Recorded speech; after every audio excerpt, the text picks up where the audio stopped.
오늘은 로마서 벌써 9번째 시간이 되었네요. 1장부터 지난주 5장까지 우리가 쭉 살펴봤고요. 오늘은 6장인데 주제를 한번 따라해 주시기 바랍니다. 그리스도와의 연합.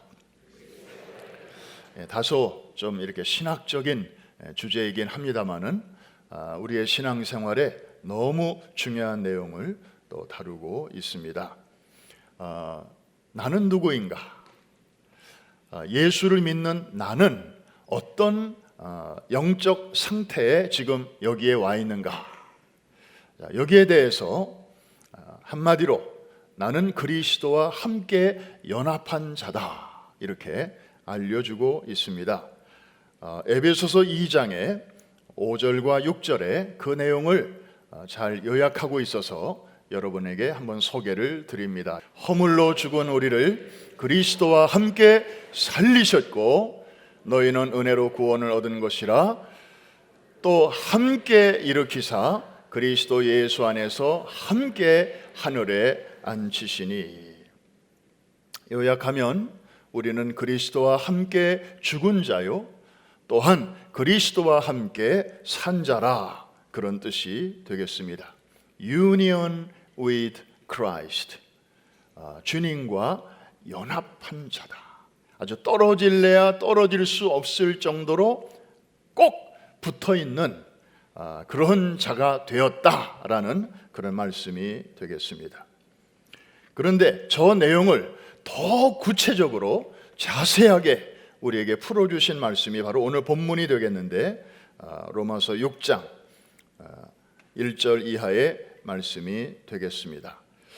그래서 앞부분은 우리가 그리스도와 함께 죽은 자요라는 내용이고, 뒷부분은 우리는 그리스도와 함께 산 자다, 그런 내용이 되겠습니다. 여러분, 이 두 가지를 교리적으로 신학적으로 설명하려고 하면 참 복잡하고 좀 따분하게 느껴지는데, 이것을 아주 리얼하게 그리고 가장 알기 쉽게 우리에게 보여주는 예식이 하나 있습니다. 뭘까요? 이것이 바로 세례식입니다. 여러분, 세례 다 받으셨죠? 아마 우리 교회에서 받으신 분들은 다 침례, 물속에 첨벙 들어가는 식으로 받으셨을 것이고, 혹 우리 교회 오시기 전에 다른 교단에서 약식으로 받으신 분도 계실 것입니다. 어떤 형식이든지 괜찮습니다. 그 의미가 중요한 것이지 형식 자체가 의미보다 앞서지는 않습니다. 저도 중학교 때 약식으로 받았습니다. 그런데 정말 이 물속에 첨벙 들어갔다가 나오는 예식을 보니까 더 아주 마음에 와닿더라고요. 여러분, 이 사람의 몸이 물속에 들어간다 하는 것은 뭘 의미하죠? 죽음입니다. 여러분, 제가 세례를 가끔 이렇게 예식을 베풉니다마는 들어가기 전에 한 번도 이런 주의사항을 준 적이 없습니다. 물속에 들어갑니다. 들어가서는 숨 쉬지 마세요. 이런 얘기를 한 번도 해본 적이 없습니다. 왜? 알아서 잘 하니까. 물속에서는 아무도 숨을 안 쉬더라고요. 호흡을 알아서 딱 정지합니다. 죽음입니다. 죽음을 의미하는 것입니다. 게다가 성경에서 물의 의미는 죽음, 심판입니다. 노아 시대에 하나님께서는 죄로 가득한 이 인생들과 세상을 무엇으로 심판하셨죠? 물로, 홍수로 심판하셨습니다. 그냥 다 장사 지내버린 것입니다.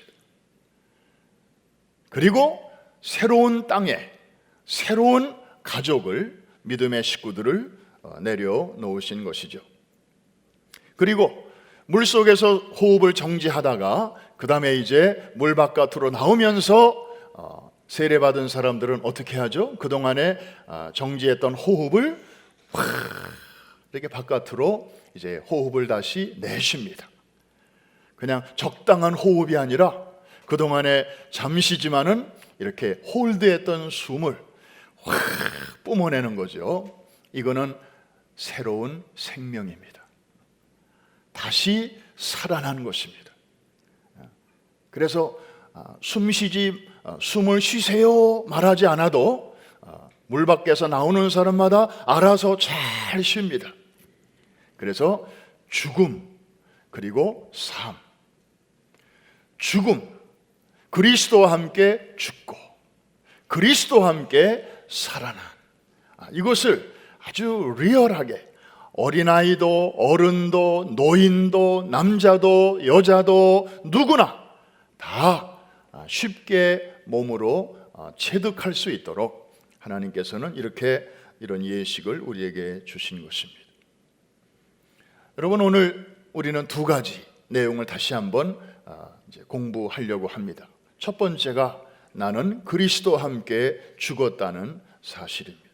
여러분, 혹시 여러분 주변에 죽음의 문턱에까지 갔다가 구사일생으로 살아 돌아온 분이 계시죠?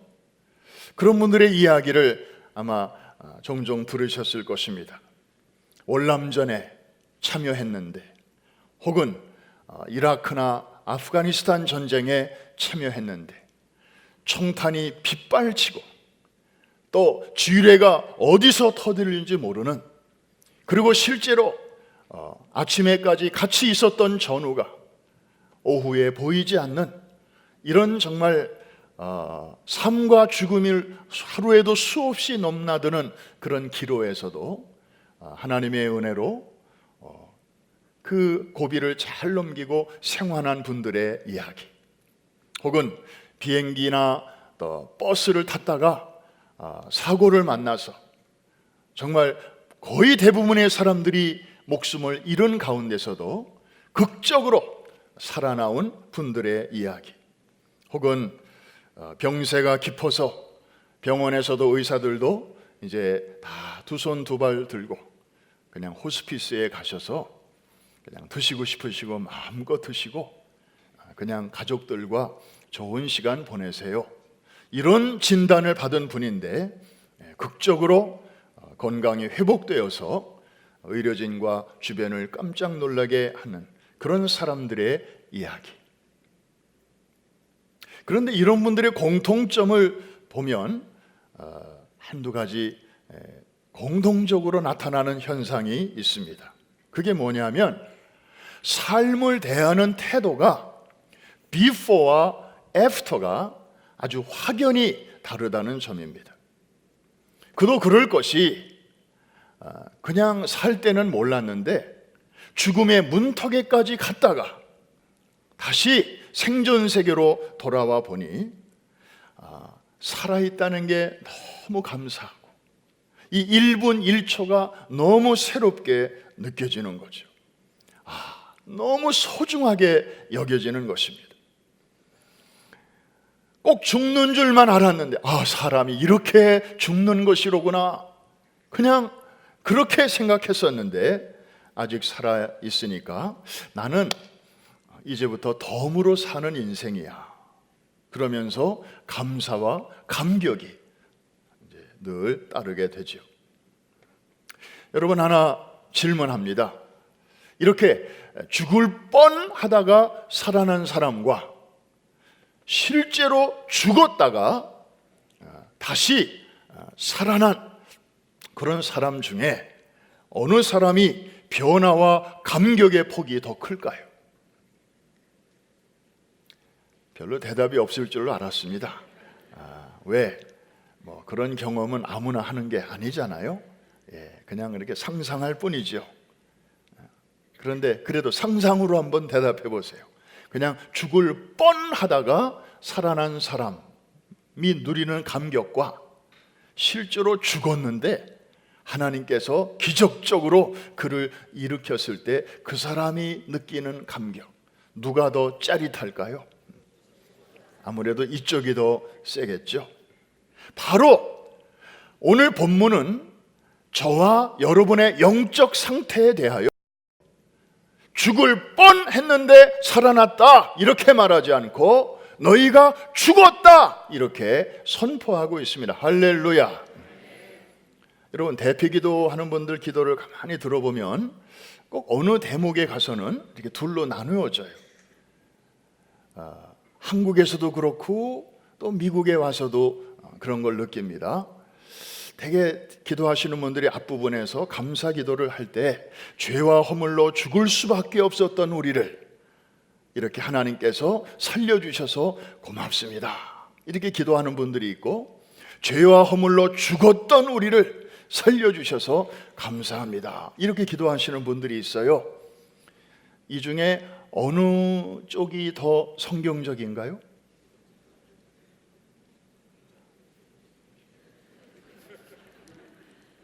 그런데 사실 우리는 뭐 이렇게 기도 하시는 분이 기도하셔도 우리는 다 새겨서 들어요. 네. 그런데 성경적으로 굳이 따지자면 죽을 수밖에 없었던 이 표현보다는 죽었던 이 표현이 더 맞습니다. 여기는 뻔한 거고 여기는 실제로 죽었던 거고, 뻔과 떤, 이게 다릅니다. 이거는 아직 죽은 게 아니에요. 여기는 그냥 죄와 허물로 죽을 수밖에 없었는데 여전히 살아있다는 거고, 여기는 완전히 여기 죽었다는 말은 끊어졌다는 얘기입니다. 끊어졌다는 거예요. 단절. 그래서 에베소서에 보면은 죄와 허물로 죽었던 우리를 예수 그리스도 안에서 하나님께서 살려내셨다, 살려주셨다라고 그렇게 선포하고 있습니다. 오늘 2절로 한번 보실까요? 우리의 영적 상태에 대해서 뭐라고 선포하고 있는지 2절 크게 다 같이 시작.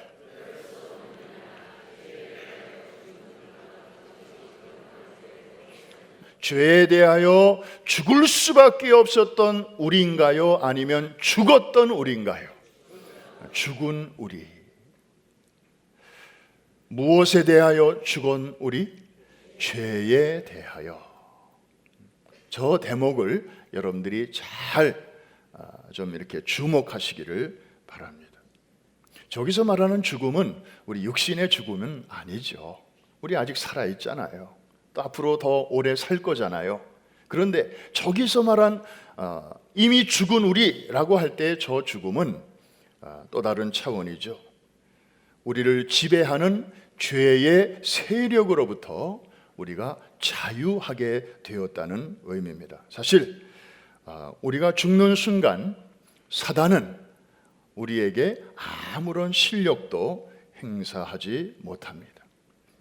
여러분, 죄에 대하여 우리가 죽을 뻔했다는 것과 죽었다는 것 사이에는 어마어마한 차이가 있습니다. 우리는 복음 바깥에서 죄와 유혹과 어떤 세속적인 그런 영향력으로부터 자신을 지키려고 무진장 애를 쓰는 사람들을 많이 봤습니다. 그리고 정말 초인적인 의지로 정말 법 없이도 살 수 있는 것처럼 그렇게 복음 바깥에서 살아가는 사람들을 우리는 많이 봤습니다. 뭐 타종교인 불교의 그 승려 중에도 정말 청빈하고 욕심내지 않고 그리고 정말 세속에 물들지 않고 10년 동안 한 번도 등어리를 땅에 대지 않고 그렇게 수도하면서 앞과 뒤에다가 날카로운 송곳을 이렇게 해놓고 조금이라도 졸다가 이렇게 하면 송곳에 찔리는 그런 아주 고난을 자초하면서 그렇게 수도 정진하는 그런 훌륭한 분들도 우리는 많이 알고 있습니다. 그런데 그것은 죄에 대하여 그렇게 한다고 해서 죽는 것이 아니고 여전히 우리의 죄성은 살아있는 가운데서 그냥 살아있는 죄성을 가지고 그 좁은 길을 걸어가는 그야말로 아주 성인이라고 말할 수 있죠. 그런데 오늘 성경은 우리에게 그런 얘기를 하는 게 아니고 죄에 대하여 너희가 죽었다 이렇게 선포하고 있습니다. 한번 따라해 주시기 바랍니다. 나는 죄에 대하여 죽은 자다. 점잖게 말해서 죽은 자고 좀 그냥 시쳇말로 말하면 시체예요. 한번 따라합시다. 나는 시체다. 시체는 반응이 없습니다. 시체에게 욕을 하건 혹은 유혹을 하건 혹은 침을 뱉건 시체는 꿈틀대지 않는다 이 말입니다. 우리가 어찌 그 가운데서 더 살리요? 이 말은 우리가 어찌 반응하리요? 이 말입니다. 몇 달 전에 원로 목사님께서 요셉에 대한 설교를 하시면서 입관하였더라. 기억나시죠? 네. 그 내용과 일맥상통하는 그런 내용입니다. 오늘 이 로마서 6장 안에는 우리가 그리스도와 함께 죽었다라고 하는 이 내용이 자그만치 6번 이상이나 반복적으로 쫙 나와 있습니다. 그 중에 몇 가지만 한번 살펴볼까요?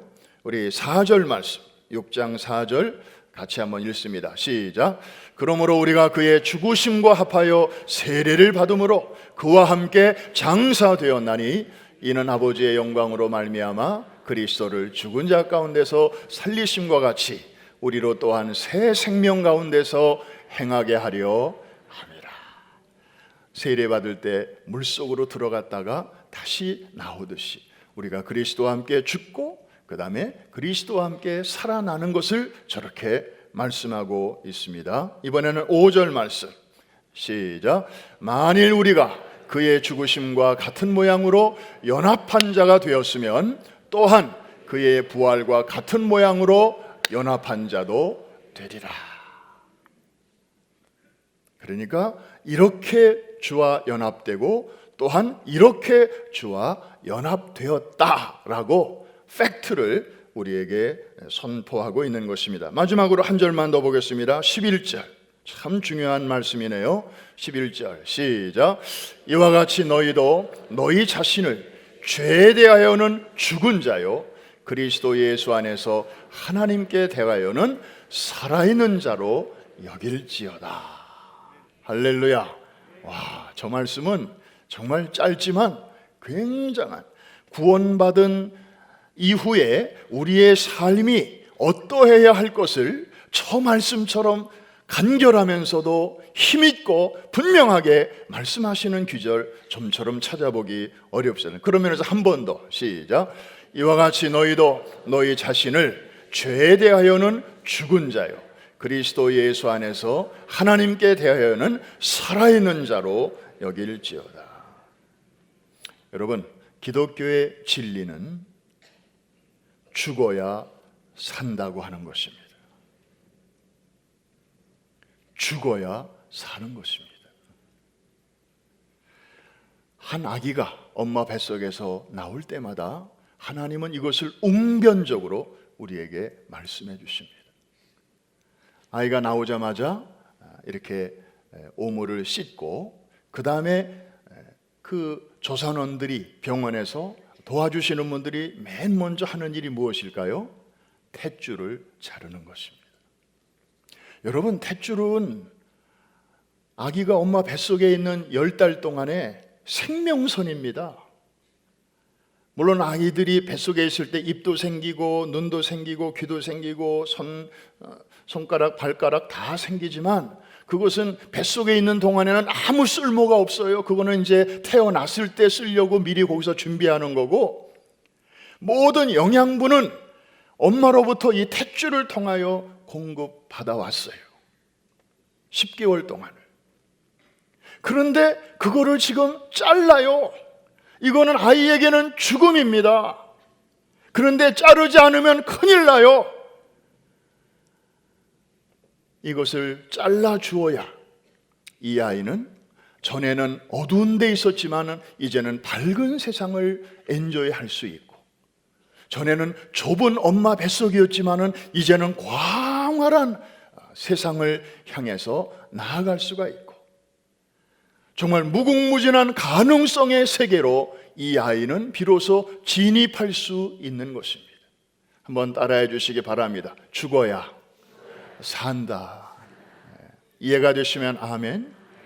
아이고 저거 자르면 저 아이 위험해, 지금까지 10달 동안을 그렇게 살았는데 저걸 자르면 큰일 나지 하고 한 달이 지나도 그대로 두고 1년이 지나도 그대로 두면 이 아이 위험하고 산모 위험하고 아이의 출생이 기쁨이 아니라 오히려 그 가정에 큰 근심거리가 될 수도 있을 것입니다. 그렇게 영적인 이 죽음을 경험한 자만이 그 다음에 이어지는 생명의 세계, 은혜의 세계, 그런 놀라운 세계로 우리가 진입하게 되는 줄로 믿습니다. 이 죄에 대하여 죽은 자로 우리의 신분을 이해하고 그리고 그 신분에 합당한 삶을 사는 것 굉장히 중요합니다.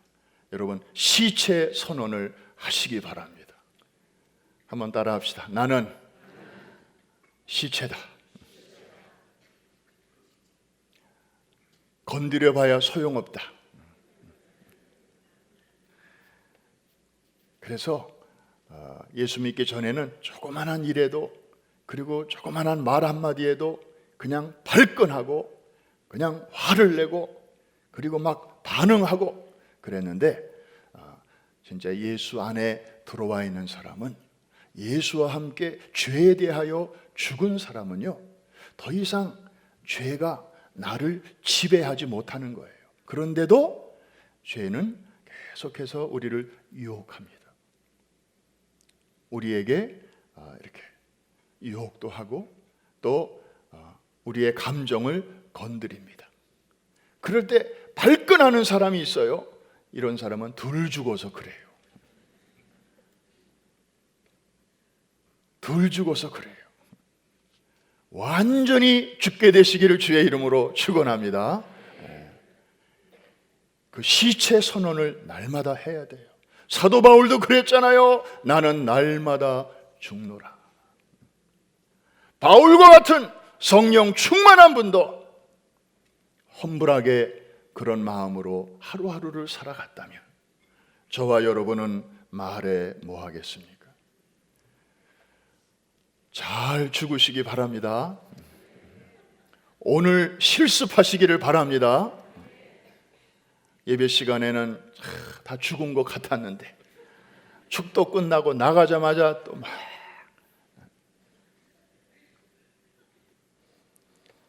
그런데 우리의 신앙생활은 그냥 죽는 것으로 끝나지 않습니다. 하나님은 그 다음에 더 좋은 것을 예비해 두고 계셨는데 그것은 뭐냐 하면 그리스도와 합하여 다시 일어났다라고 하는 것입니다. 죽음으로 끝나면 너무 예수 믿는 사람들이 그냥 연약해 보이고 늘 그냥 비실비실하는 것 같고 그렇잖아요. 맨날 손해만 보고. 그런데 진짜 예수 믿는 진면목은 그 다음에 있어요. 그리스도와 함께 연합하여 살아나는 것입니다. 이건 죽어본 사람만이 경험하는 것입니다. 죽을 뻔한 사람은 그 세계를 몰랍니다. 죽은 척하는 사람도 몰라요. 주와 함께 죽어본 사람만이 주와 함께 사는 게 이런 맛이로구나 하는 것을 느끼게 되는 것입니다. 그런데 이게 교리적으로는 쉬운데 이게 살아가는 게 참 쉽지가 않습니다. 유명한 강해 설교가인 마틴 로이드 존스가 우리의 이런 실존적인 모습을 아주 잘 이렇게 하나의 이야기로 표현을 했는데 한번 들어보시죠. 우리가 살고 있는 이 미국 땅에 사실은 100여 년 전만 해도 노예 제도가 있었습니다. 그 링컨 대통령이 이 남북 전쟁 후에 노예 해방령을 내렸죠. 참 고마운 일이었습니다. 공식적으로는 폐지되었습니다. 그런데 실제적으로 그 국민들의 삶 속에서는 과연 어떤 일이 일어났나요? 이게 다 문서로도 이제 동네까지 타운에까지 다 전달이 됐는데 막상 오랜 세월을 노예로 살아온 사람들은 이게 잘 실감이 나질 않는 거예요. 그 중에서도 좀 나이 드신 분들은 왜?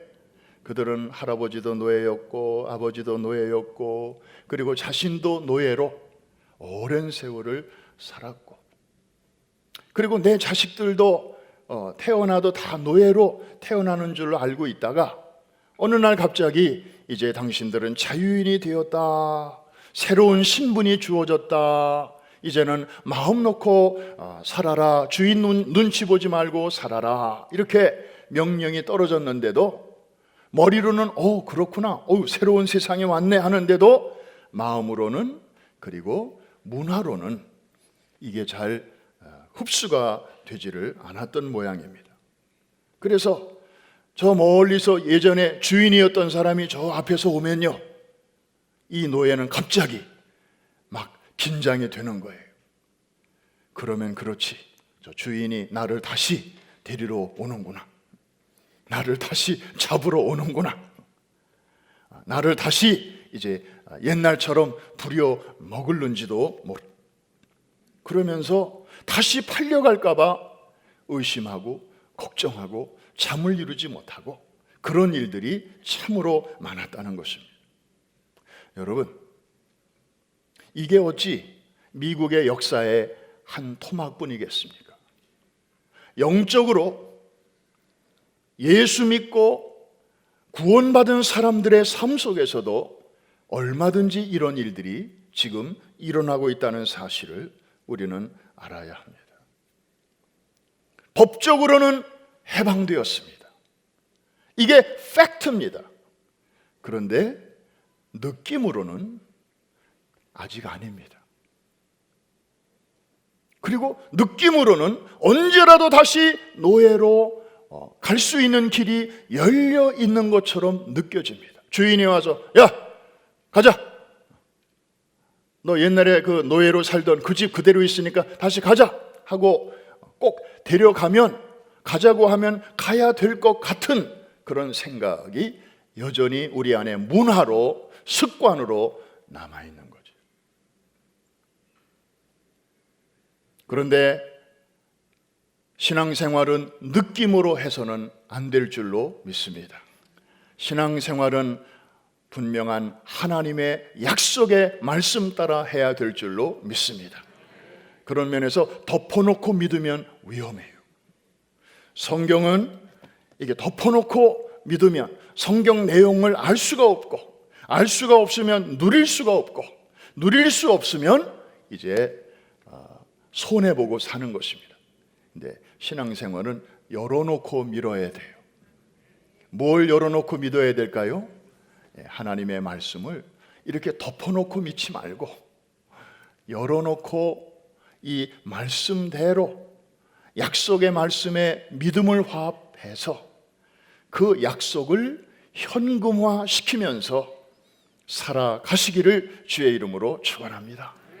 이게 정말 기왕에 하는 신앙생활을 정말 행복하고 그리고 아주 신나게 할 수 있는 방법이에요.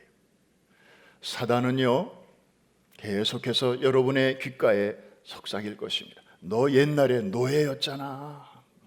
너 옛날에 그렇게 살았었잖아. 너한테 무슨 자유야. 그러면서 옛날로 관성으로 타성으로 우리를 자꾸 그쪽으로. 여러분, 에덴 동산에서도 마찬가지였습니다. 하나님의 말씀이 분명히 있었습니다, 먼저. 그런데 그 후에 뱀의 모양으로 찾아온 사단이 인간에게 다른 말을 합니다. 하나님이 그렇게 말씀하셨니? 그런데 그거 아니야. 이대로 한번 해봐. 그러면 내 눈이 밝아지고 그 다음에 내 능력이 이렇게 많아져서 하나님처럼 될 수 있어. 하나님이 그게 싫으니까 너한테 그거 먹지 말라고 하는 거야. 사실 인간은 바로 그 순간에 하나님의 말씀편을 선택해야만 했습니다. 그런데 불행하게도 이쪽을 선택함으로 눈에 보이는 것, 좋아 보이는 것, 먹음직스럽고 보암직스럽고 하나님의 말씀이라는 팩트보다는 이런 느낌에 더 의존을 했기 때문에 그 모든 것을 누릴 수 있는 없는 게 없는 그런 천국과 같은 환경 속에서도 저들은 넘어지고 실패했습니다. 그런데 여러분, 둘째 아담으로 오신 예수님은 어떠하셨습니까? 그가 광야에서 40일 동안 금식하시며 하나님의 말씀을 먹으면서 앞으로의 사역을 준비하고 계셨을 때 동일한 자가 찾아오지 않았습니까? 동일한 시험으로 예수님을 흔들지 않았습니까? 그럴 때 하나님, 예수님은 어떻게 이기셨습니까? 한번 따라 하십시다. 기록되었으되. 여러분 앞에 사단이 있다고 생각하시고 한 번 더 큰 소리로 기록되었으되.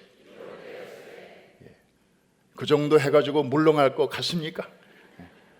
한 번 더 말씀의 칼을 쫙 뽑아서 대항하는 마음으로 기록되었으되. 한번 시작. 예, 그 정도 해야 움찔이라도 하죠. 주님은 사람이 떡으로만 사는 것이 아니요 오직 하나님의 입으로 나오는 말씀으로 사는 것이니라. 사단아 물러가라. 담대하게 말씀으로 물리치셨습니다. 에덴 동산에 비하면 광야는 정반대였습니다. 아무것도 없는 곳이었습니다. 그런데 그곳에서도 주님은 팩트, 말씀의 검을 잘 사용하셔서 사단의 동일한 유혹을 통쾌하게 물리치셨습니다. 여러분, 환경이 중요하지만 너무 환경에 의존하지 마십시오. 한 사람은 에덴이라고 하는 더 좋을 수 없는 환경 속에서도 넘어졌는가 하면 또 한 분은 광야라고 하는 더 나빠질 수도 없는 환경 속에서도 그분은 승리하셨습니다. 주와 연합하면 그런 일이 여러분에게도 얼마든지 일어나게 되는 줄로 믿습니다. 주와 함께 죽은 자들만이 주와 함께 연합하여 다시 사는 기쁨이 여러분에게 있게 될 것입니다. 주님과 연합한 사람은 더 이상 아담 안에 있지 않고 죄인의 지배와 통치 아래 있지 않다고 성경은 말씀합니다. 더 이상 법 아래 있지 아니하고 은혜 아래 있다고 선포하고 있습니다. 그럼에도 불구하고 우리가 다시 죄에 빠지거나 그리고 사단의 속삭임에 자꾸 끌려간다면 그것은 내가 전에는 어떤 사람이었고 지금은 내가 어떤 사람이 되었는가를 제대로 잘 모르기 때문입니다. 마치 그 해방된 노예들처럼 감옥문은 다 열렸습니다. 노예 문서는 다 불태워졌습니다. 아무도 그를 다시 노예로 잡아갈 사람 없습니다. 그런데도 마음의 그 감옥에 갇혀서 나는 노예였어, 나는 여전히 노예야, 이렇게 생각하고 끌려가는 것 뿐입니다. 사랑하는 성도 여러분, 이제 말씀을 마칩니다. 우리가 예수를 믿는다는 것은 좀 더 나은 사람이 되는 것을 뜻하지 않습니다. 개과천선 차원도 아닙니다. 윤리적으로나 도덕적으로 이전보다 좀 더 훌륭한 사람이 되는 것이 목표도 아닙니다. 예수를 믿는다는 것은 옛 사람이 그리스도와 함께 죽고 영원한 생명을 가진 새로운 사람, better person이 아니라 new person으로 예수 그리스도와 함께 다시 일어나는 것을 의미합니다. 이거는 종교적 삶과 차원이 다른 것입니다. 종교를 통하여 이룰 수 있는 그런 차원이 아닙니다. 옛날에 구공탄 있었잖아요. 연탄. 이 연탄은 아무리 씻어도 하얘질 수가 없습니다. 오히려 씻으면 씻을수록 시꺼먼 물만 나옵니다. 그런데 연탄이 하얘지려면 불에 태워져야 합니다. 뜨거운 불이 한번 지나가야 됩니다. 그럴 때 비로소 하얀 연탄으로 변할 수 있는 것입니다. 기독교인의 삶에는 중요한 두 가지의 영역이 그래서 공존합니다. 하나는 죄가 우리를 부를 때 나의 옛사람은 시체다, 나는 너에 대하여 이미 죽었다, 이렇게 선포해야 합니다. 반응을 보이면 안 됩니다. 꿈틀대면 안 됩니다.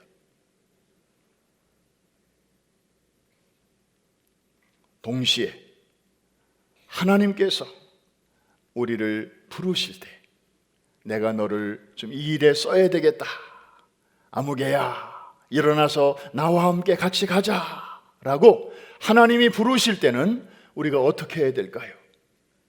시체처럼 누워있으면 안 됩니다. 그때는 벌떡 일어나야 됩니다. 가만히 보니까 계속 반응 안 보이실 분도 많이 앉아 계신 것 같아요. 이 주소를 잘 파악하셔야 돼요. 내가 언제 반응하고 언제 반응해서는 안 되는가. 자, 우리는 죄에 대하여 죽은 자인데 저쪽에서 우리를 산자 취급해가지고 옛날 생각만 하고 여러분들에게 또 유혹하고 또 이렇게 살랑살랑 건드리고, 그리고 여러분의 감정을 자극하고 사소한 일에도 막 화를 내게 하려고 하고 그렇게 접근할 때 여러분들은 시체 선언을 담대하게 하시기를 주의 이름으로 축원합니다. 여러분들은 죽었습니다. 죽은 자입니다. 죽을 뻔한 사람 아니고 실제로 죽은 사람입니다. 이 팩트로 사시기를 주의 이름으로 축복합니다. 나 아직 안 죽은 거야. 안 죽었어. 나는 작은 일에도 여전히 화내. 여러분, 사단이 하는 일을 거기에 맞장구 치시면 안 됩니다.